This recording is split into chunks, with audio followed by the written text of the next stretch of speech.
I wasn't planning on staying long. Just a quick stop, grab a coffee, maybe pretend to scroll through messages so I didn't look like the kind of guy sitting alone on a Thursday morning. The shop was half empty, the kind of place where the hum of the espresso machine filled in the silence between soft rock playing low. I liked it for that reason. No one really looked at anyone else. Except she did. She was at the counter, waiting on her order, hair tied up like she hadn't thought too hard about it, but still managed to look put together.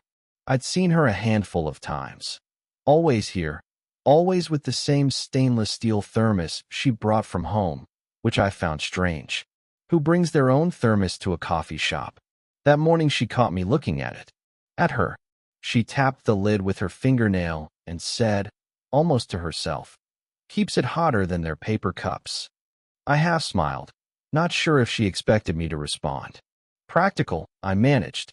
She tilted her head, as if she'd been waiting for me to say something longer, then gave a small nod. That was it. She picked up her order and stepped aside. I should have left it there. But later, when I went to grab sugar, she was at the same small counter, struggling to tear open a packet one-handed because she was holding her thermos with the other. I reached across, plucked one from the container, and handed it over without thinking. "Thanks," she said, and her eyes lingered just a second too long before sliding back down to the packet. I walked back to my table, tried to look busy on my phone. In reality, I was staring at the half-written text to a friend I never sent. Something about meeting up that weekend. The words just sat there, cursor blinking. I deleted them. She sat a few tables over. Not close enough to make conversation feel natural, but close enough that I caught myself noticing things. The way she tapped her thumb against her thermos absent-mindedly. How she read the same page twice before turning it. Little details that shouldn't have mattered. I thought about leaving, before I looked obvious, before she looked up again. But when she finally gathered her things, she walked by my table, slowed just slightly, and said, "You live off Grant Street, don't you? The duplex with the green trim." It startled me. I nodded, setting my cup down a little too quickly. "Yeah. How'd you? I've seen you come and go. I'm next door." She said it casually, like she was telling me the time. Then she adjusted the strap of her bag and added, "You should knock if you ever need help with something. Those old houses, things break more than they should." Before I could respond, she was already pushing the door open, sunlight catching the side of her face as she stepped out. I sat there for a long time, coffee gone cold. Later that evening, back in my apartment, I heard movement through the wall. A cabinet closing. A faint hum. It was strange knowing it was her. Not a stranger anymore. And then my phone buzzed. A text from an unknown number. "You left your jacket on the chair." I brought it over. No knock yet. Just the text. I stared at the screen, thumb hovering, pulse quicker than it should have been. It felt like the start of something I couldn't name. She knocked lightly, 3 short taps, before I even had time to move. When I opened the door, she stood there with my jacket folded neatly over her arm. "Thought you might want this back," she said. I reached out, but she hesitated before handing it over, almost like she wasn't done holding it yet. Then she stepped inside without waiting for me to ask. Just a few steps, enough to glance around my place.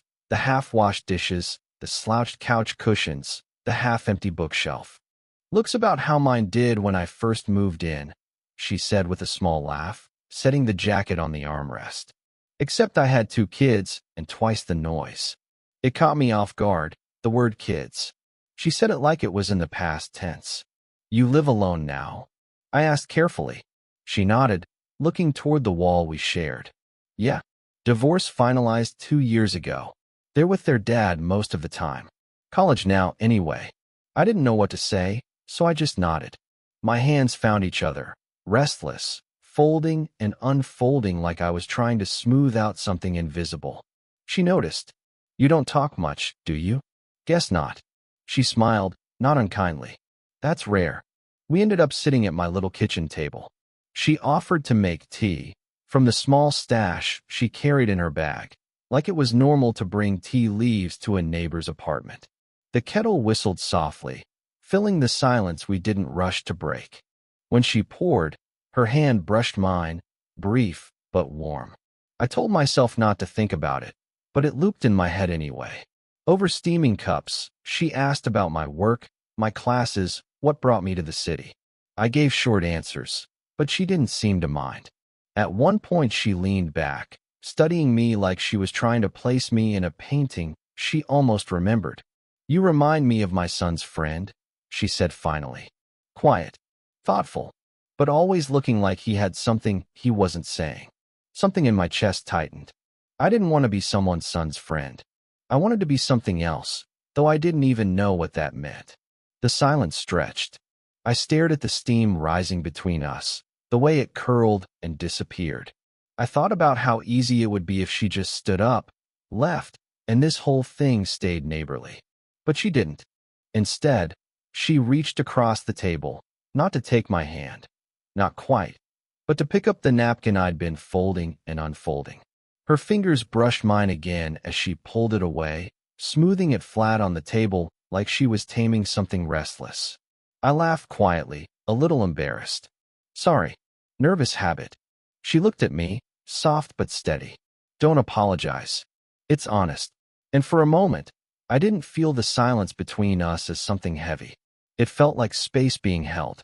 I don't know why that moment stayed with me. Maybe because it felt like someone finally saw me. It became a pattern before either of us admitted it. Little visits. Borrowed sugar.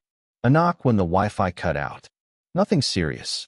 At least, nothing anyone else would have noticed. But I noticed. That night she asked me to help with a leaky faucet.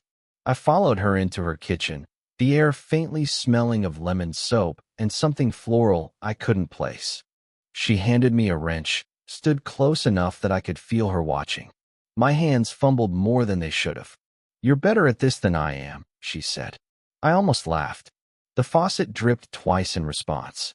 When I looked up, she was leaning against the counter, arms folded. Not smiling, not teasing, just watching. I wanted to say something light, something that would move the moment past me, past her. Instead I muttered, "I'm not that good at fixing things." Her eyes flickered, like she heard more in that than I'd meant. The silence pressed in until her phone buzzed on the table. She glanced at it, then away. The name lit up on the screen, Emily. I didn't ask, but I wondered. "Friend." I tried. "My daughter," she said quietly. "She's checking in." Something in her voice made me feel like I'd walked too close to a locked door. I wiped my hands on a towel, pretending not to notice the way she turned the phone face down. We sat for a while afterward, mugs of tea between us. She told me about the house, how she bought it with her ex when they thought permanence was possible, how it felt strange now, empty walls and too many rooms. I didn't say much. I just listened. But I think she noticed the way I leaned forward when she rubbed her wrist absent-mindedly, as if she was trying to soothe something that never healed. A knock at the door startled us both. It was her neighbor from the other side, older man, asking about the recycling schedule. She handled it quickly, politely, but when she closed the door, her shoulders dropped in relief, like being seen together was something dangerous. "Sorry," she said, half-smile. That looked odd. I shook my head too fast. "No, it's fine. Just neighbors, right?" But the word neighbors sounded thin between us. The evening wound down. I stood to leave, jacket in hand this time. She walked me to the door, but neither of us reached for the handle. Her hand brushed my sleeve.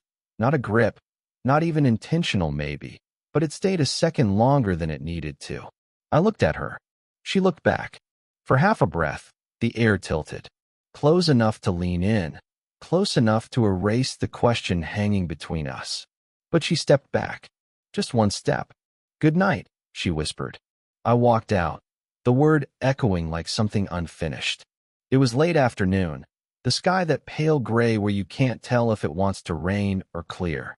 She was sitting on the low bench outside her place when I walked up from class, a book in her lap, but not open. I almost went straight inside. But something about the way she sat, shoulders drawn, thumb running over the edge of the page without turning it, pulled me in. "Long day?" I asked. She looked up, squinting slightly in the soft light. "You could say that." Then, after a pause, "Sit with me?" I did. The bench creaked under my weight, too close and not close enough at the same time. For a while, neither of us said anything. Just the sound of a car passing, the faint rattle of wine through the leaves. She finally exhaled, slow, like she'd been holding it all day. "My daughter called again," she said. "Wants me to visit. She thinks I spend too much time alone." I nodded, not sure if she wanted advice or just air to put her words into. "She's right, probably," she added softer. "But it's strange, spending years being someone's mother, someone's wife, and then suddenly, just someone." Her voice caught on that last word. I felt the urge to reach for her hand, but mine stayed pressed flat against my knees. "I don't think you're just someone," I said before I could stop myself. She turned, studied me. Not smiling. Not surprised either. More like she was weighing something heavy. "Don't," she whispered. "You're too young to mean that." Her words cut sharper than I expected. Too young. I looked down, jaw tightening. A dozen things ran through my head. Arguments, protests, but none made it out. Instead, I said, "Maybe. But it doesn't change the fact I do." The silence that followed was loud. She pressed her hand against the closed book, knuckles whitening. I could feel the pull between us. Not romantic, not casual, but something raw. "I don't want to be another mistake," she said at last, almost too quiet for me to hear. I looked at her, at the way her throat moved when she swallowed, the fine lines at the corner of her eyes. She wasn't asking for reassurance. She was bracing for it. My chest felt tight. "Do I seem like someone who could ruin you?" I asked, my voice lower than I intended. Her eyes flicked to mine, quick and sharp. Then away. She let the question hang there, like smoke. Didn't answer. Didn't need to. The wind picked up, lifting a strand of her hair across her cheek. I almost reached out. Almost. But neither of us moved. The silence stretched, waiting for a choice neither of us made. The next few days, I didn't see her. Not on the porch. Not at the cafe. Not even through the thin wall that usually carried sounds of her moving around at night. At first, I told myself she was busy. Then I started noticing small things. Her blinds stayed closed, the mailbox filling. Silence where there used to be presence. I walked past her door twice, pretending I had a reason. Grocery bags in hand, keys jingling louder than necessary. No knock, just the hollow sound of my footsteps. Finally, late on the third night, I heard her voice through the wall. Low, muffled, but urgent. A phone call. I couldn't make out all of it, but one phrase landed clear. "I can't keep doing this." Not again. I froze. Not again. The words curled into me, heavy. The next morning, she appeared outside, sunglasses on, hair pulled back too neatly, like she'd dressed for armor. She nodded when she saw me, but didn't stop. No small talk. No thermos in her hand. Just a quick wave, gone before I could answer.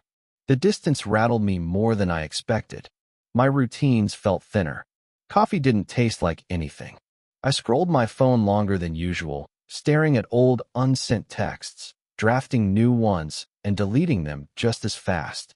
That night, I sat on my couch, jacket folded beside me. I thought about her sitting across from me, smoothing out my restless napkin, telling me not to apologize. The silence in my apartment now felt nothing like that one. This one was hollow. When I finally saw her again, it was by accident. At the corner store, her basket filled with things that didn't look like they belonged together. Instant noodles, a bottle of red wine, a small pack of bandages. "Hey," I said, careful. She startled, then forced a smile. "Hi. Been busy." Her voice was lighter than it should have been, the way people talk when they're hiding something heavier. I wanted to ask if she was okay, if she was avoiding me, if the words I thought hung between us had ever been real. But I only said, "Yeah, me too." She nodded quickly, almost relieved, and moved on to the register. I lingered in the aisle, staring at the rows of cereal. My hands clenched around the box I hadn't meant to pick up. Back home, I typed out a message. "Do you want to talk? I'll bring the tea this time." I stared at it, thumb hovering. Then I saved it in drafts and locked the screen. I didn't feel heartbroken. I felt paused. Like life forgot to finish the sentence. The jacket stayed folded on the armrest, untouched. It was raining. Not hard. Just that steady drizzle that makes everything smell like wet concrete. I was unlocking my door when I saw her across the porch, fumbling with her keys. She looked tired, hair damp, jacket too thin for the weather. Before I could think, I called out, "You okay?" She froze, then glanced over. "Forgot an umbrella." A small shrug. "It's fine." It wasn't fine. She was soaked through. Without thinking, I held out mine. "Take it." She hesitated, then stepped closer. Close enough that I could see the raindrops clinging to her lashes, the faint crease between her brows. She took the umbrella but didn't open it right away. Instead, she said, "You stopped coming by." I swallowed. "I wasn't sure if you wanted me to." Her eyes dropped to the umbrella handle, fingers tightening around it. For a long moment, the rain filled the silence between us. "Finally," she said, "you remind me of things I'm not supposed to want anymore." Her voice cracked just slightly. "And that scares me." I didn't know what to do with my hands, so I shoved them into my pockets. My chest felt tight. "I never wanted to make things harder for you." She looked at me then, really looked, like she was trying to memorize my face. "You didn't. You made me feel seen again." A pause, heavy but soft. "That's harder than you think." Something in me shifted. I'd been carrying all these half-formed thoughts, all these unsent messages, and suddenly the weight of them pressed forward. "I didn't know if I should stay away or knock on your door," I admitted. "I just didn't want to be a mistake." Her breath caught, almost like a laugh, but not quite. "You're not." She shook her head. "But if I let this go further, maybe I will be." For a moment, we just stood there. The rain softened, tapping lightly against the awning above. I could feel the choice stretching between us, fragile.